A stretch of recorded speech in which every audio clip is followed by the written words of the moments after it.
fait, il y a deux magnétismes. Il y a le magnétisme physique, que les physiciens connaissent bien, et puis il y a le magnétisme, celui des magnétiseurs, le magnétisme vital. C'est un fluide, une onde, une vibration. Ce qui est sûr, c'est que certaines personnes ont une énergie extraordinaire. Je pars du principe qu'on a tous une forme de magnétisme. Vous êtes magnétiseur, je le suis, mais qu'il y a des différences énormes et qu'il y a des gens qui ont des champs magnétiques 1000 fois plus puissants. Le magnétiseur puissant, il peut même prendre en charge certains problèmes rhumatismaux. AVS avec Philippe Robichon. Voilà, dans AVS, tous les jours jusqu'à 10h sur Beurre FM, on prend soin de votre santé avec la médecine et toutes les médecines. Mon invité ce matin s'appelle Denis Piot. Bonjour et bienvenue. Bonjour, merci de m'accueillir. Docteur Piot, vous êtes médecin généraliste et vous exercez la médecine dite conventionnelle depuis une 40aine d'années près de Belfort. Tout à fait, tout à fait. Et si vous êtes là ce matin, c'est pour nous parler de Le Monde des magnétiseurs aux éditions Bonneton que vous allez montrer à la caméra puisque l'émission est filmée.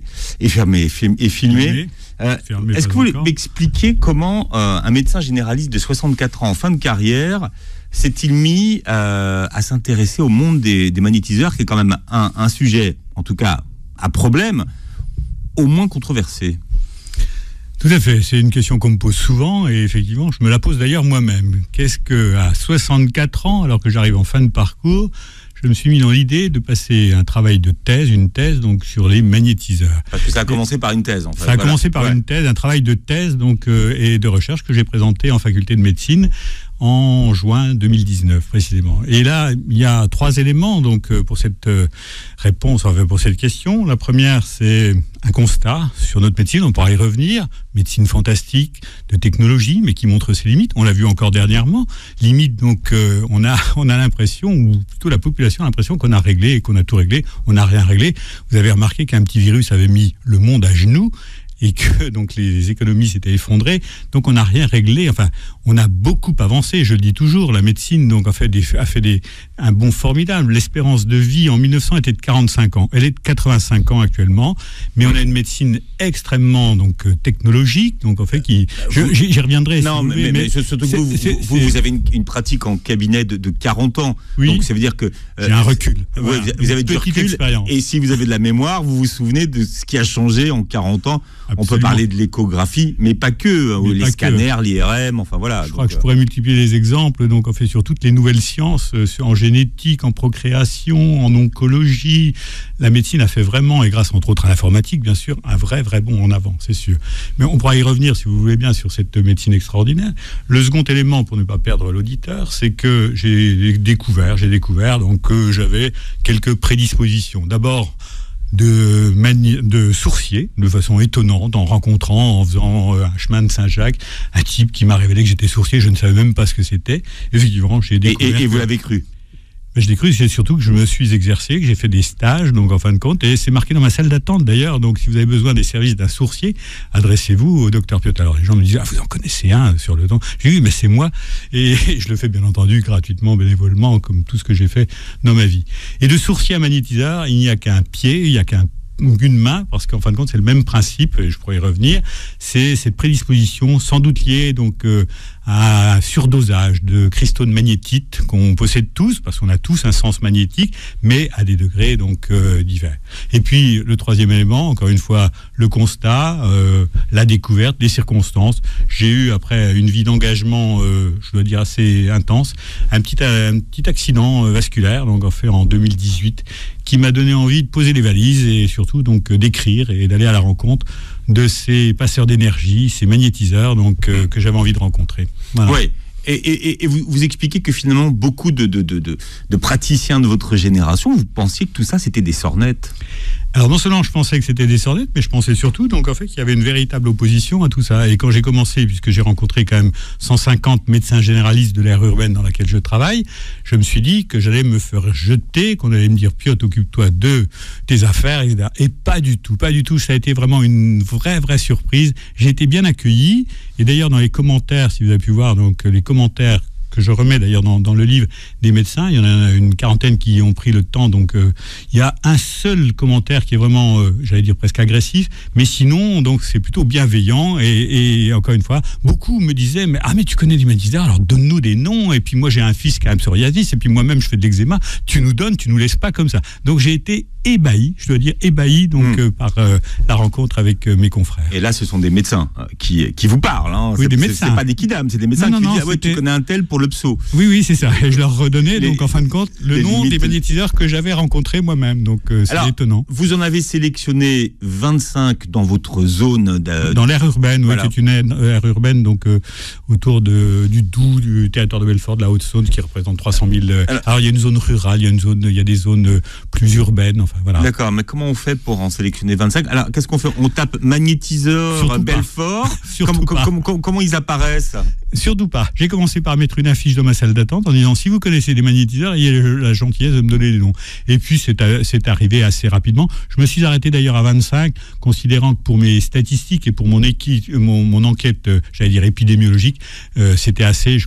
J'avais l'impression d'avoir fait le tour. Donc 25, je les ai eus uniquement par oui-dire et bien entendu pas par internet ni donc en fait par les journaux. C'est les noms qu'on se refile sous le manteau. Là, exactement. Voilà. Donc les noms que connaissent des infirmières, que connaissent des pharmaciens, que connaissent des kidams, qui de toute façon m'avouaient, me dire moi j'y vais, donc en fait je vais vous donner le nom de machin, de Madame Truc au fin fond de la Haute-Saône, et j'ai fait des superbes rencontres. Je dois dire des superbes rencontres. Donc parce que vous êtes allé à la rencontre de ces 25 guérisseurs, magnétiseurs, on précisera les termes tout à l'heure, pour leur administrer un questionnaire de 14 questions sous forme de discussion. Oui.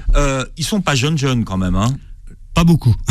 Le plus jeune a 49 ans. Exactement, oui, mais il faut sans doute aussi avoir une certaine sagesse. J'ai rencontré des gens qui étaient proches de la terre, qui avaient les pieds vraiment, donc en fait sur terre, c'est le cas de le dire, et puis des gens qui avaient effectivement donc un certain recul, donc et des gens qui vivaient dans l'humilité, l'anonymat, effectivement. Donc vous précisez, alors oui. et ça c'est pour tout le monde, hein. Eux, ils font ça gratuitement, en gros. Pas tous, parce que donc. Enfin, ils sont pas rémunérés. Il y a pas un tarif, on va dire. Alors pour certains, si, et pour une raison très précise, c'est que magnétiser comme ça, donc recevoir les gens et forcément les gens disent qu'est-ce qu'on vous doit. Donc ils amènent avec des cadeaux, etc. Et il y en a qui me disaient moi j'en avais marre de recevoir des cajots de tomates, c'est le cas de le dire au moment des tomates, et donc. À un moment donné, et par rapport également donc à une chose précise, par rapport au fisc de toute façon, parce qu'il y a toujours des voisins bienveillants qui vont dire oui mais machin il reçoit, etc. Donc il y en a qui ont pris donc le statut de micro-entreprise avec des tarifs plutôt honnêtes, je dois dire. Enfin, dans les 25 que vous rencontrez, il n'y en a aucun qui fait ça pour l'argent. Non. Il n'y a pas de consultation à 75 € en tout cas. Je l'affirme. C'est ça que je veux dire. Mais bon, j'ai sélectionné aussi peut-être mes guérisseurs. Aucun ne le fait pour l'argent et tous le font avec générosité et humilité. Tous. Et c'est ce qui m'a énormément plu donc chez ces gens, et c'est ce qui m'a amené après à une réflexion globale, mais on pourra y revenir aussi, sur la santé, sur la vie, sur la mort, etc. Parce que je me suis dit, mais qu'est-ce que tu fais? T'es médecin depuis 40 ans. Quel est le sens donc que tu peux donner à ton parcours? Quel est le sens donc en fait que tu peux donner à toutes ces études, à toutes ces et ça a été une vraie remise en cause. Alors ça ne veut pas dire que j'ai changé ma façon de travailler, parce que je continue à faire d'une médecine conventionnelle en utilisant les protocoles, en utilisant selon la faculté les recommandations, etc. Donc je ne suis pas un uluberlu comme on pourrait l'imaginer. Je fais une médecine extrêmement classique, encore une fois, mais j'ai, je crois, cette ouverture d'esprit. Le professeur Koffer-Schmidt le dit. Pourquoi vous dites ça? Parce que vous avez peur quand on parle d'un magnétiseur qu'on associe à un uluberlu? Non, mais on pourrait se dire, le docteur Piot, là, il doit fumer un peu trop, etc. Enfin non, mais on peut imaginer, quoi. Donc, alors que c'est pas du tout le cas, encore une fois. J'ai ce paradoxe, ce côté un peu surprenant. Donc, en fait, faire une médecine classique en journée, en ayant, je l'ai expliqué aussi dans mes conclusions, une autre façon d'écouter. Et ça, j'en suis... Et ça a été toute... la leçon que j'ai reçue donc de ces rencontres et de mes recherches aussi, parce que j'ai beaucoup lu, et pas que sur le magnétisme, sur les médecines orientales, sur la médecine quantique, enfin la physique quantique, etc. Le Reiki, enfin... Le Reiki, etc. Il y a une double dimension dans votre travail que vous retranscrivez dans votre livre, à la lumière de la pandémie qu'on est en train de vivre en ce moment, c'est qu'il y a l'à côté, donc, les 25 rencontres avec les magnétiseurs dont vous nous avez parlé, et puis il y a une partie qui est beaucoup plus administrative, on va dire, puisque vous avez administré un questionnaire que vous avez traité aux 120 médecins que vous avez rencontrés. Donc là, c'est la partie, on va dire, où vous croisez les réponses. Absolument. Pour les magnétiseurs, c'était effectivement une rencontre avec une base, un interrogatoire sur des questions extrêmement importantes, sur la foi, etc. Pour les médecins, c'était vraiment une étude donc statistique, alors dans les règles, qui a été revue d'ailleurs donc en fait par la faculté, et qui a utilisé aussi donc un logiciel extrêmement précis, etc. Et là, il y avait pour les médecins 14 questions très précises. C'était ce qu'on appelle en auto-programmation, c'est-à-dire je leur remettais donc un questionnaire, je leur laissais le temps, il y avait une enveloppe timbrée, donc et ils me répondaient ou ils ne me répondaient pas. Voilà. Ouais. Mais beaucoup m'ont répondu, puisque sur 150 médecins rencontrés, 120 m'ont rendu, donc, et m'ont renvoyé la question, ce qui fait, je crois, 80%, c'est tout à fait intéressant dans ce type d'études. Qu'est-ce qu'on peut dire, docteur Piot, sur les travaux scientifiques qui parlent de l'existence du magnétisme et de son efficacité? Est-ce qu'il y en a beaucoup? Sur le magnétisme, non. C'est ça le problème. C'est qu'on est dans une médecine qui nécessite, et c'est bien, donc d'être, comment dire, scientifiquement, d'être cartésienne, avec des études, on le sait, pour les médicaments. Et j'approuve, bien sûr, des études en double aveugle, avec des critères d'inclusion, d'exclusion, etc. Pour le magnétisme, c'est difficile. C'est difficile de faire une étude donc en double aveugle et autres. Quoique, j'ai lu récemment que pour ce qu'on appelle le toucher thérapeutique, qui est un peu l'équivalent du magnétisme aux États-Unis, développé par Dolores Krieger, il y a eu des études donc en triple, donc j'allais dire triple aveugle, c'est-à-dire avec un volant donc de patients traités par le toucher thérapeutique, donc qui est une forme de magnétisme, un volant de patients qui ont reçu un semblant, un placebo, et puis d'autres qui n'ont pas été. Et des études avec des cohortes suffisamment intéressantes pour montrer quand même qu'il y a de toute façon des résultats. Pas toujours, mais qu'il y a des résultats. Mais c'est ça, c'est là où... Mais il y a quand même un vide au niveau des études. Il y a un vide, voilà, c'est certain, c'est un vide. Mais moi, je réponds, parce que c'est la question qu'on me pose souvent. Faut-il, pour admettre donc qu'une thérapeutique ou qu'une thérapie fonctionne, faut-il toujours démontrer le fonctionnement?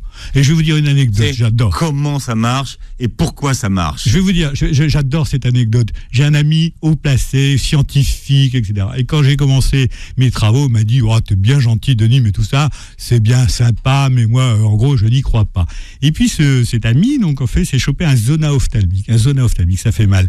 Il a vu des grands spécialistes, et il y en a un qui lui a dit en douce, va voir un magnétiseur. Alors là, il s'est souvenu de moi, il s'est souvenu de mes travaux. Il m'a dit, t'en connais un. Je l'ai envoyé vers une magnétiseuse que je connaissais. 2 séances ont suffi. Et la conclusion de cet ami, encore une fois, un type qui a eu des responsabilités intelligents, scientifiques, rigoureux et autres, m'a dit, je m'en fous de savoir comment ça marche. Moi, le principal, c'est que je n'ai plus mal. Voilà, je suis avec le docteur Denis Piot ce matin, qui publie Le Monde des magnétiseurs aux éditions Bonneton. Donc on va dire, c'est votre thèse, votre travail de thèse que vous avez repris dans un livre. Vous l'avez retouché pendant la crise justement de la Covid, puis qui avait un peu changé la perception que vous aviez de la médecine. Et oui, je le dis, c'est-à-dire que, encore une fois, je soutiens et je salue cette médecine de technologie qui est la nôtre et que je pratique avec beaucoup de plaisir et de bonheur depuis 40 ans. Mais c'est vrai que cette médecine a ses limites, on l'a vu, je le disais, mais elle fait preuve aussi parfois d'une extraordinaire générosité, on l'a vu aussi depuis 1 an et demi. Je veux dire que j'ai vécu ça de l'intérieur et fantastique quand même ces équipes qui se sont relayées, donc dans les hôpitaux en particulier, je les ai vus. Oui, dans une région où vous avez été très exposé en plus. Alors vous avez été vraiment en première ligne, c'est le cas de le dire. Non, j'ai été médecin remplaçant d'un EHPAD où il y a eu 32 morts quand même. Donc dans la vie d'un médecin, je pense que comment en arriver donc à signer des actes de décès comme je l'ai fait donc au mois de février l'année dernière, c'est quelque chose qui m'a marqué bien évidemment. Alors, on va essayer de préciser, de définir les termes, si vous voulez bien ce matin. Quand on parle de magnétisme, de quoi est-ce qu'on parle? Et j'ai vu que vous utilisiez un autre terme, aimantisme. Est-ce qu'ils sont similaires? Un magnétisme, donc l'origine, ça vient de Magnésie, une petite île, et les Grecs allaient chercher des petits cailloux qui étaient des aimants, donc ils ont appelé ça le magnétisme. En fait, il y a 2 magnétismes. Il y a le magnétisme physique, qu'on connaît bien, que les physiciens connaissent bien, qui sont à l'origine donc de beaucoup de choses, en particulier donc du mouvement des planètes, du mouvement des électrons, qui permettent aussi de protéger la Terre. Ça, c'est l'aimantisme physique qui est reconnu, qui est quantifiable. Et puis il y a le magnétisme qui est le nôtre, donc en fait celui des magnétiseurs, j'allais dire magnétisme vital. Et là, j'ai pas vraiment de définition. Et c'est un fluide une onde, une vibration. Ce qui est sûr, c'est que certaines personnes ont une énergie extraordinaire. Je pars du principe qu'on a tous une forme de magnétisme. Vous êtes magnétiseur, je le suis, mais qu'il y a des différences énormes et qu'il y a des gens qui ont des champs magnétiques, donc en fait 1000 fois plus puissants. Donc en fait, j'en ai rencontré. D'ailleurs, dans les 25 que j'ai rencontrés, je pourrais presque aussi faire un classement parce que j'en ai senti et je le sais. Donc en fait, vous avez ressenti quoi? De l'énergie? Oui, puis même dans les pathologies prises en charge. Donc en fait, magnétiseur puissant, il peut même prendre en charge donc certains problèmes rhumatismaux, donc j'ai vu des arthrites, donc enfin des arthrites, ce qu'on appelle des capsulites, donc d'épaule et autres prises en charge de façon étonnante, quoi.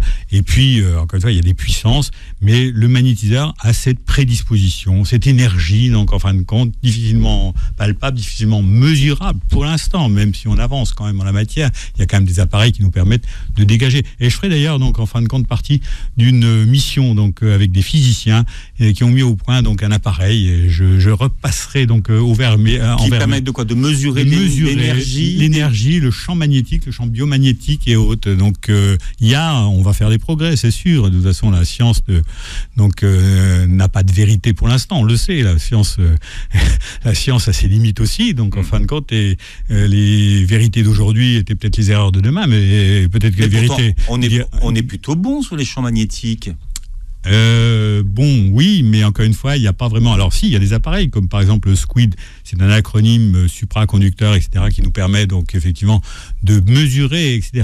Mais c'est pas encore donc quelque chose donc de bien courant. Et c'est sûr, c'est là que le bas blesse, j'allais dire, donc en fait pour les magnétiseurs, c'est qu'on ne peut pas donc en fin de compte évaluer encore vraiment de façon formelle le pouvoir magnétique de certains, ce qui est effectivement donc en fait peut paraître aux yeux des scientifiques quelque chose donc d'incongru, de bizarre et surtout donc en fin de compte d'impossible à expliquer. À noter que le père de l'ancien Premier ministre Michel Rocard, donc le professeur Rocard, Yves, était très pointu sur le sujet. Ça le passionnait, lui. Professeur Rocard, non, mais on pourrait presque en faire aussi mais il y a sans doute des livres qui ont été faits, mais ce type était quand même donc professeur de physique à l'université. Il était surtout patron du laboratoire donc de mise en place donc de la bombe atomique, hein, donc qui avait été une mission qui avait été confiée par le général de Gaulle. Et lors d'un essai donc justement d'une bombe atomique dans le Sahara, il s'est intéressé donc à un sourcier, et comme c'était un type donc qui voulait toujours tout démontrer, il s'est intéressé, il a fait des études tout à fait intéressantes, et c'est le premier qui a pu démontrer donc les gens qui étaient ou sourciers ou magnétiseurs avaient un surcroît de cristaux de magnétite. Professeur Yves Rocard, googlez, vous allez voir, c'est passionnant. Donc, le magnétisme dont on parle ce matin, c'est ce que vous appelez le magnétisme vital et animal.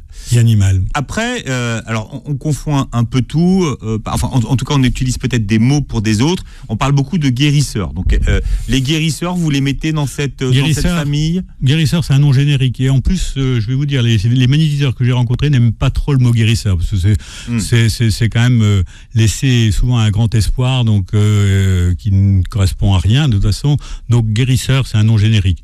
Moi, j'ai rencontré des magnétiseurs avec je les ai classés un petit peu, j'ai trouvé un peu 3 types de magnétiseurs, donc que j'explique. Donc en fin de compte, c'est ma classification, mais elle n'engage que moi de toute façon. Mais c'est la vôtre. C'est la mienne. On peut y aller si vous voulez nous expliquer. Juste très rapidement.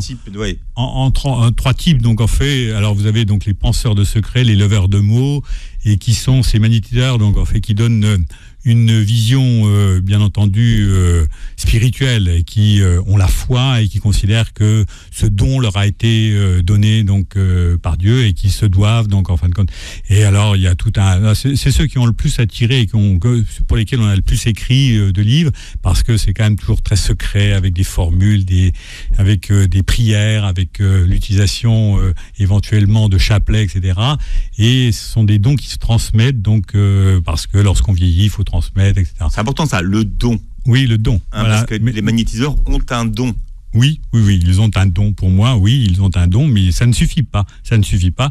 Il faut aussi avoir l'intention, il faut aussi avoir la générosité. Le don ne suffit pas. Donc, pour en revenir donc à nos penseurs de secrets, les penseurs de secrets, les leveurs de mots, voilà. Et puis donc les seconds que j'ai appelés plutôt magnétiseurs profanes, donc qui sont donc des gens qui ont cette capacité de capter cette énergie et de la transmettre, de canaliser, d'emmagasiner, de canaliser, et qui donne beaucoup d'eux-mêmes, donc en fin de compte, dans cette vision, mais qui n'est pas, encore une fois, une vision, j'allais dire, spirituelle, même s'ils ont une foi, ils ont souvent la foi, donc en l'homme, une foi, et ils considèrent que leur énergie, elle est soit tellurique, soit cosmique, soit... mais je veux dire que ça n'a pas tout à fait, donc... encore une fois, l'aspect et surtout la définition des premiers. Et puis alors, troisièmement, et très rapidement, mais encore une fois, c'est pas aussi cloisonné que ça, j'ai vu donc ces gens qu'on appelle les bioénergéticiens, qui ont une approche beaucoup plus, j'allais dire, globale. Donc en fait, tous ont une approche globale holistique, ce qu'on appelle holistique, c'est-à-dire le corps et l'esprit. Mais le bioénergéticien a souvent un travail donc d'approche psychologique, en plus donc des soins qu'il produit, avec un discours, j'allais dire, beaucoup plus intellectuel. Donc, et ceux-là, c'est peut-être ceux qu'on trouvera le plus facilement, par contre, là, sur Internet. Alors, comment ça fonctionne ? Ça veut dire qu'un magnétiseur, c'est quelqu'un qui vous pose la main sur une zone qui est malade ? Non, on ne pose pas la main, justement. Donc, on impose les mains, c'est-à-dire donc c'est à distance. Mais ce qui est sûr, c'est surtout donc une personne qui a cette capacité de rentrer en résonance avec l'individu. Et cette capacité étonnante, et je sais de quoi je parle pour avoir vécu quelques expériences, de capter donc des nœuds d'énergie, des nœuds d'énergie, parce qu'on est dans une thérapie qui est une thérapie d'énergie, comme toutes les médecines orientales, etc. C'est-à-dire, alors quelles sont justement les pratiques qu'ils utilisent ? Alors en fait, chacun a sa pratique. Il y en a qui utilisent par exemple des échelles donc pour essayer donc justement de capter donc le degré de souffrance, etc. Enfin, mais chacun a sa méthode. Il n'y a pas d'école, il n'y a pas de diplôme d'ailleurs de toute façon. Et puis chacun le fait suivant son ressenti, avec son expérience, avec effectivement ses formations aussi, parce qu'il y a quand même des gens qui se forment au niveau de stage, à dire. Donc voilà, de magnétiseur. Mais encore une fois, il y a une prédisposition, mais ça ne suffit pas. Il faut cette intention. Ils vous en ont parlé de leur pratique ? Ils vous disent voilà, je procède comme ça. Bien sûr. Ouais. Pour chacun, donc en fait, c'est décrit à peu près d'ailleurs dans le livre. Ouais. Pour chacun, donc en fin de compte, la pratique est, j'allais dire, assez différente, mais pour tous, ce besoin d'être un petit peu à part, ce besoin d'être ou ce sentiment d'être guidé, donc d'être guidé, oui, c'est le mot, donc en fait par cette énergie, donc dépassé même d'ailleurs par cette énergie, avec, je crois, une déconnexion complète. C'est pas du tout intellectualisé tout ça. C'est ce sentiment d'aller vers une zone, donc en fait de ressentir des zones donc qui sont des zones de souffrance, et de pouvoir donc lever ces nœuds d'énergie, comme ils le disent, donc et de pouvoir donc soulager les souffrances, qu'elles soient physiques ou autres, donc globales. Quels sont les mots qu'ils prennent en charge ? Les mots. Oui, les mots, les maladies, les... Oui, alors je crois que c'est aussi...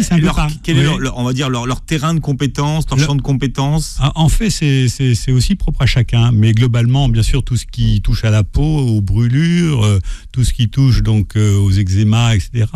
Et puis, alors après, ses fonctions, tout ce qui touche à l'intestin, toutes les souffrances, donc souffrances, encore une fois, digestives, souffrances articulaires pour certains, je l'évoquais tout à l'heure. Je crois que chacun a un petit peu son champ de compétences. J'en ai vu qui intervenaient également au niveau des phénomènes lorsqu'il y a des difficultés pour avoir un enfant, donc de stérilité, etc. Enfin, c'est un peu variable.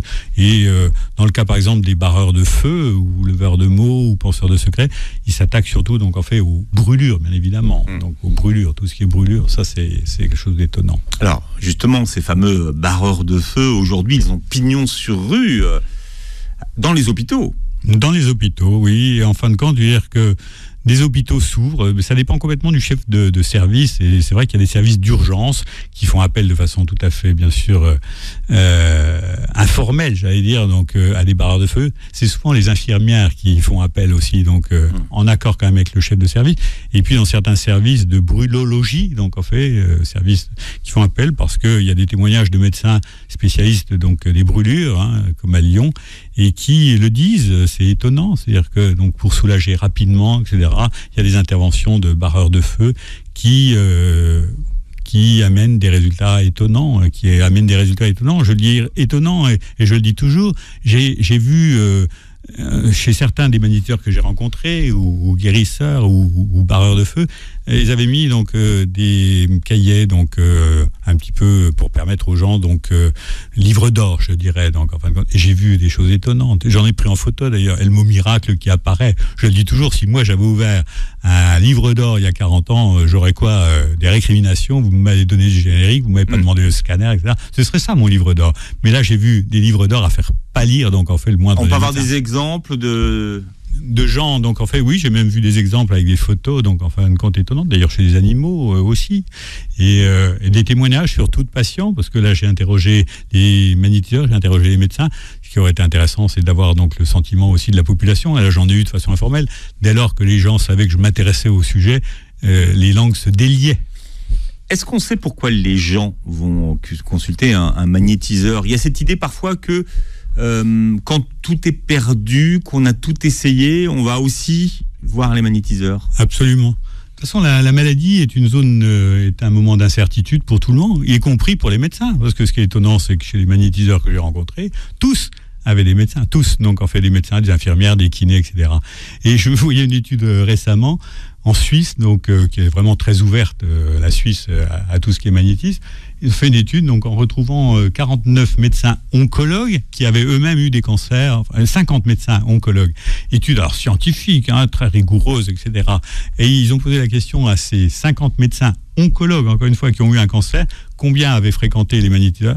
49. C'est-à-dire que quand on est dans la certitude, on se dit, après tout, pourquoi pas?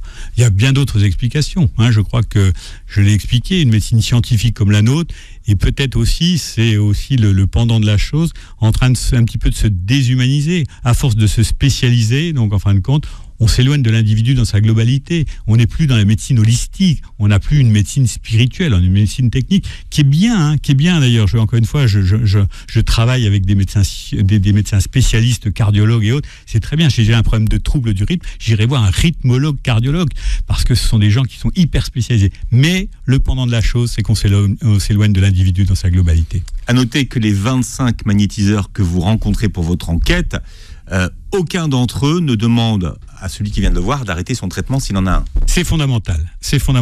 Et je veux dire que le sentiment de mes confrères est tel que on en arrivait, j'ai les schémas, à 75% des confrères rencontrés qui en arrivent à dire pourquoi pas, à deux conditions. C'est qu'on ait affaire à des gens qui soient honnêtes et qui ne soient pas des charlatans. Et pour ne pas être charlatan, bien entendu, il faut avoir le discours qui va avec. C'est d'ailleurs le premier des discours, c'est celui qui arrive, donc en fin de compte, chez un guérisseur qui lui dit « arrête tout, je vais te guérir ». Il faut surtout, là, se sauver. Je le dis, il y a tout un discours, il y a toute une attitude donc à avoir. Et c'est extrêmement important ne pas avoir, donc en fin de compte, des gens qui sont des charlatans, se méfier des charlatans et puis des dérives sectaires aussi, parce que ça arrive aussi. Voilà, on parle du monde des magnétiseurs ce matin avec le docteur Denis Piot qui est mon invité. Et je rappelle que vous êtes médecin généraliste, la médecine générale que vous pratiquez depuis une quarantaine d'années. Et puis vous avez fait un travail de thèse où vous êtes intéressé à ce monde des magnétiseurs. Vous en avez rencontré 25 que vous avez complété avec une étude scientifique bien médicale. Vous avez rencontré 150 médecins généralistes. Donc et 120 vous ont répondu. Ce qui m'a permis de faire une étude statistique fiable, surtout en prenant en compte de l'âge des patients, de leur fonction, de leur mode de fonctionnement, de leur lieu, suivant qu'ils étaient en campagne ou pas. Voilà. Donc, bon. Et ce qu'il ressort de votre enquête, c'est que ces deux médecines, finalement, elles sont complémentaires et qu'elles doivent et qu'elles peuvent cohabiter. Mais bien sûr, c'est ce qu'on appelle la médecine intégrative. Et je sens donc en fait un frémissement en France. C'est-à-dire qu'on a un vrai retard. Je vais évoquer la Suisse tout à l'heure, par rapport à l'Allemagne, par rapport aux États-Unis. Il y a un blocage parce que depuis Descartes, donc fin du XVIe siècle, donc on a mis le corps d'un côté, l'esprit de l'autre. Au corps, donc la matière et l'esprit, la matière, donc c'est la médecine, l'esprit, c'est la religion. Donc c'est culturel en France. Et puis après, on a eu une médecine rigoureuse, Claude Bernard, 1865, médecine expérimentale et autres. Et il y a eu une vraie dichotomie, encore une fois, entre ces deux types de médecine qui s'ignorent, donc en fait qui s'ignoraient, mais beaucoup moins maintenant. Et je sens donc encore une fois un mouvement à travers plein d'éléments, entre autres des associations de médecins, donc auxquelles j'ai d'ailleurs adhéré, bien sûr, avec des gens, je parle du GEDCOB, groupement d'évaluation des thérapies complémentaires, etc. Des gens de qualité, des professeurs, mais qui se disent il faut en arriver donc à une thérapie. J'insiste sur les mots thérapie complémentaire alternative. Thérapie complémentaire alternative. C'est pas, on dit plus médecine douce, etc. Mais on dit plus MCA, mais on dit TCA. Oui, thérapie complémentaire. Chaque mot a sa place. Complémentaire, encore une fois. Et vous l'avez évoqué tout à l'heure, tous les magnétiseurs que j'ai rencontrés, donc continuaient, plutôt encourageaient les gens, donc en fin de compte, à continuer à se faire traiter, bien sûr, par la médecine conventionnelle. Mais devant des thérapies, alors on parle du magnétisme, mais il y en a 400 de médecine alternative, mais des thérapies donc qui ne sont pas dangereuses, qui sont donc faites avec humilité, pourquoi pas. Et même si ça n'est qu'un effet placebo, pourquoi pas. Parce qu'on évoque justement beaucoup cet effet placebo ou encore la suggestion qui fonctionnerait. Oui, pourquoi pas, mais c'est extraordinaire, vous savez. Alors, je dis pourquoi pas, mais je n'y crois pas. Mais ceci dit, l'effet placebo est indéniable. Toute thérapie amène de toute façon un effet placebo. Toute prise en charge amène, pour peu que vous soyez empathique avec le malade, et que vous soyez médecin ou pas d'ailleurs. Mais le placebo, donc en fin de compte, moi j'ai vu l'évolution. C'est-à-dire que quand j'ai commencé mes études, on parlait du placebo de façon péjorative. C'était l'empêcheur de tourner en rond. Et maintenant, on utilise l'effet placebo, même en chirurgie. On fait de la chirurgie placebo, donc etc. C'est-à-dire que ça, c'est l'évolution donc en fait de nos sciences, et en particulier de la psychoneuroimmunologie, qui montre que avec des éléments de l'esprit, on peut modifier des éléments du corps, que l'esprit entretient, donc encore une fois, les circuits au niveau du corps, et qu'il peut y avoir des effets bénéfiques. Et ça, c'est scientifiquement prouvé. Et ça fonctionne dans quel type de pathologie ? Mais toutes les pathologies. Alors, bien entendu, encore une fois, ne me faites pas dire ce que je n'ai pas dit, et qu'on va guérir des cancers. Je veux juste pour un bien-être. Comment, finalement, la puissance de notre esprit, parce que c'est ça, finalement, la puissance de notre esprit. L'effet placebo. Oui, la puissance de notre esprit peut, et là, c'est aussi l'évolution des technologies, parce que ça, on peut le démontrer. Je vous parlais de la psychoneuroimmunologie, mais on le voit aussi avec les neurosciences, où on voit des modifications donc au niveau du cerveau, liées donc encore une fois à des états de bien-être, en particulier donc avec des thérapies qui donc peuvent engendrer, pour certains, donc un effet placebo. Pour ce qui est du magnétisme, il y a sans doute un effet placebo indéniable dans toute thérapie, je le disais, mais pas que pour moi. Voilà. À noter que Hippocrate, le père de la médecine moderne, utilisait déjà. Bien sûr. Et il prônait aussi une alimentation saine. Il prônait donc une activité physique saine bien avant nous, c'est sûr. Alors aujourd'hui, vous êtes justement pour qu'on repense finalement la façon dont notre médecine fonctionne. En France aujourd'hui, quand on parle de ces fameuses médecines alors alternatives, je ne sais pas quel nom on va leur donner, il y en a combien qui sont reconnues à peu près ?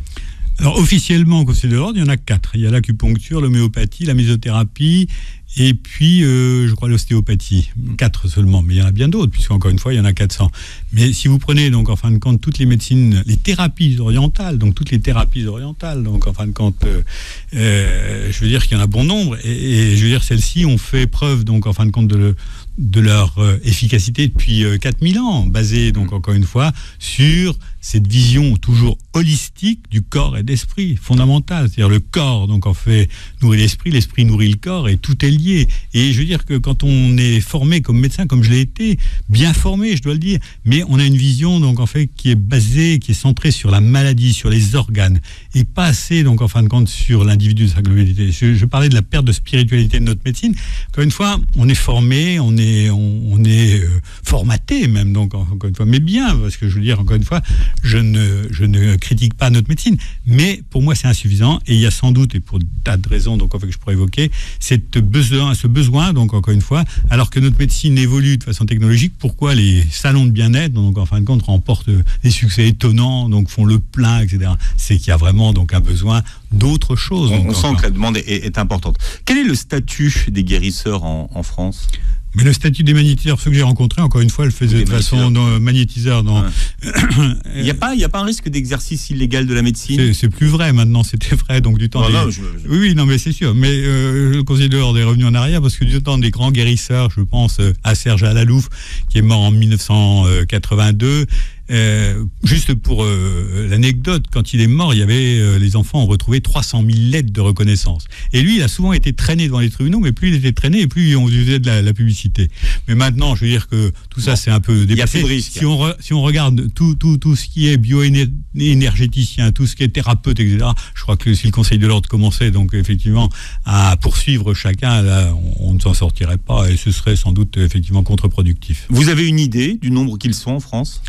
Alors on dit 8 000 à 10 000, mais pour moi ils sont beaucoup plus parce que à travers donc encore une fois une petite étude que j'ai pu faire, j'allais dire au niveau épidémiologique, dans un petit canton, là j'en ai rencontré un qui me dit il y a du monde autour de moi, j'en ai 10, donc si je fais une extrapolation, pour moi il y en a beaucoup plus, donc mais on dit 8 000 à 10 000, donc vraiment. Alors encore une fois, comme ceux que j'ai rencontrés, parce que après, si vous prenez les bioénergéticiens et autres, là, il y en a beaucoup plus en ville. Maintenant, il y a des cabinets complets avec différents types de thérapies. Alors, vous parliez tout à l'heure de charlatans. Comment est-ce qu'on fait pour trouver un bon magnétiseur, un bon guérisseur et ne pas tomber sur un charlatan? Est-ce que vous avez un truc pour finalement les démasquer? Les démasquer, non, mais encore une fois, il faut être méfiant, bien évidemment. Il faut être méfiant. D'abord, il faut appeler avant et puis savoir, donc, en fin de compte, si ce qu'on a est compatible avec la prise en charge. Donc, et le magnétiseur honnête vous dira oui, je peux ou pas, donc en fait, vous prendre en charge. Après, encore une fois, je vous le disais, il y a le discours, celui qui vous dit arrêtez la médecine, etc. Là, il faut surtout ne pas y aller. Après, il y a le nombre de séances, celui qui vous mène en bateau, qui vous dit il faut revenir 10 fois, etc. Là, il y a visiblement donc une arnaque sous-jacente. Il y a encore une fois des éléments. C'est dans le discours. Et puis, je crois que c'est surtout l'attitude. Pour moi, encore une fois, ceux que j'ai rencontrés, c'était des gens pleins d'humilité, donc qui n'avaient pas envie qu'on parle d'eux, qui le faisaient, mais parce qu'ils se sentaient poussés, parce qu'ils avaient cette énergie, ce besoin, encore une fois, d'empathie, de compassion, ce besoin de soulager, parce qu'ils sentaient qu'ils avaient un don, c'est tout. Donc, tout ça, ça se sent bien, encore une fois, ça se sent bien.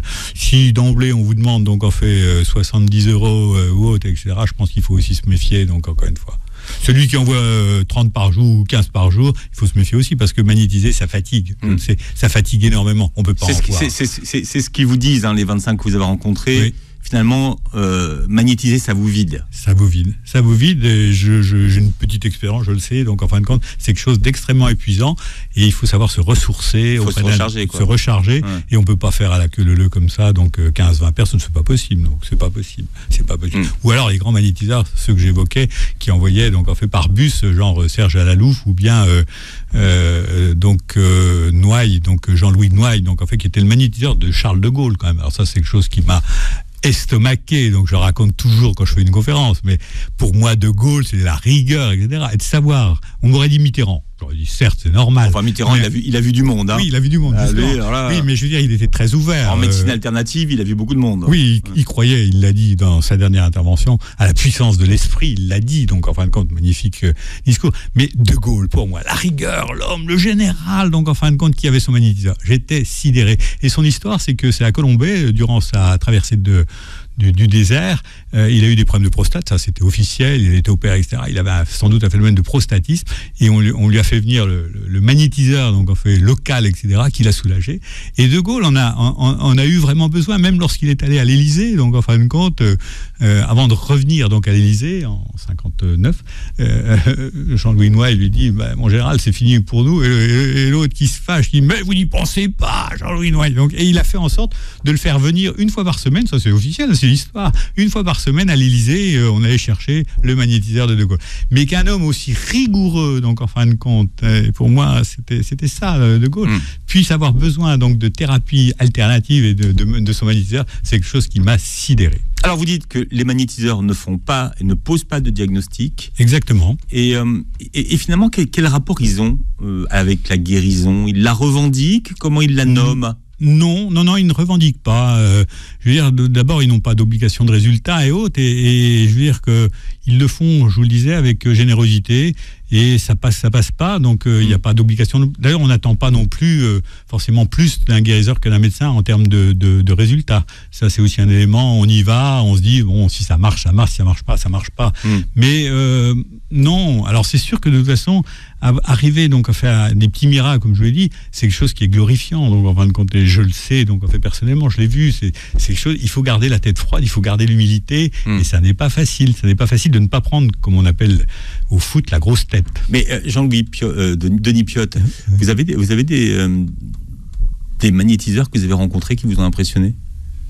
Oui, par leur force. Oui, par leur force. Et à qui je travaille, à qui j'envoie donc en fait des patients pour lesquels je ne peux rien, donc ou pour lesquels la médecine pour l'instant ne peut rien, ou avec trop d'effets secondaires des médicaments, parce que nous on a quoi? On a surtout les médicaments quand même, avant tout les médicaments. Et les médicaments, ça a des effets secondaires, donc je le rappelle dans mon livre quand même. 18 000 hospitalisations donc chaque année liées aux effets secondaires donc de nos médicaments. Nos médicaments ont leurs limites aussi.